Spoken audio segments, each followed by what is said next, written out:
ဒီကနေ့ကလူတွေအများများပါတယ်ဒါကဒီရက်တွေက10ရက်17ရက်12 13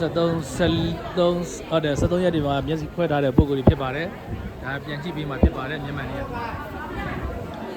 ဒီလူစကုဒါနာဆေးရောရန်ကုန်ကြီး18ကြိမ်မြောက်မျက်စိအလင်းအလူဒီကနေ့နောက်ဆုံးရက်ဖြစ်ပါတယ်နောက်ဆုံးခွဲစိတ်ရက်ဖြစ်ပါတယ်မနေ့ဖင်ကတော့ဒီနေ့ခွဲမဲ့ပုံကိုယ်တွေပြန်ကြည့်ပေးဦးမှာပေါ့တပတ်ပြည့်တဲ့အခါပြန်ကြည့်ပေးဦးမယ်19ရက်နေ့မနေ့ကတပတ်ပြည့်ပြန်ကြည့်ပေးမယ်9လပိုင်း10ရက်နေ့လို့သိထားတယ်နောက်ပြန်ကြော်ညာပေးပါမယ်တိကျရရင်တလပြည့်ပြန်ကြည့်ပေးမှာဖြစ်ပါတယ်မျက်စိဝေနာရှင်ပေါင်းဘယ်လောက်ရှိလဲဆိုရင်1250ကျော်ကိုစမ်းသက်စစ်ဆေးပြီးတော့ခွဲစိတ်လူနာ900နီးပါးရှိပါတယ်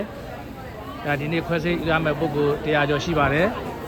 အားလုံးပေါင်း900နီးပါးရှိပါတယ်ဒါအခုရောက်လာတဲ့ပုဂ္ဂိုလ်တွေက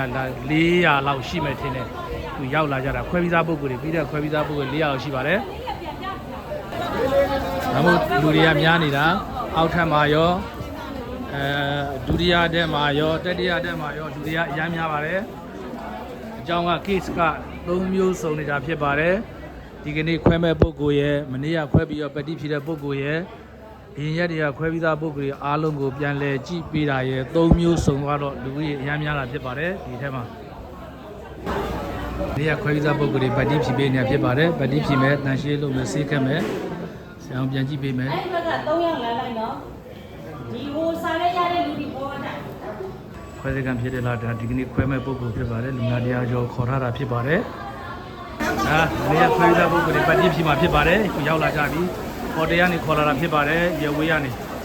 ရေဝေးမှာရှိတဲ့ပုဂ္ဂိုလ်တွေကိုပြန်ဖို့ရန်ခက်ခဲနေကြတဲ့အတွက်ဟိုတယ်မှာ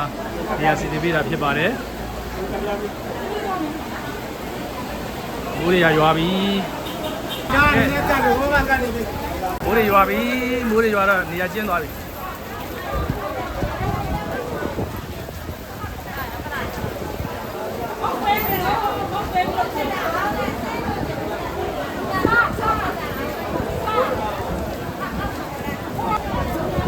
ဒီကနေ့2026ဇွန်လ14ရက်ဖြစ်ပါတယ်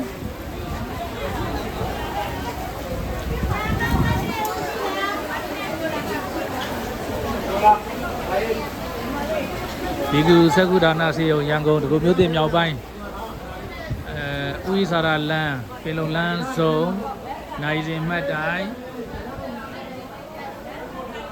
နောက်တစ်ခါရွှေကြရန်အေယာဝင်းဗီလီဇာမှာရှိပါတယ်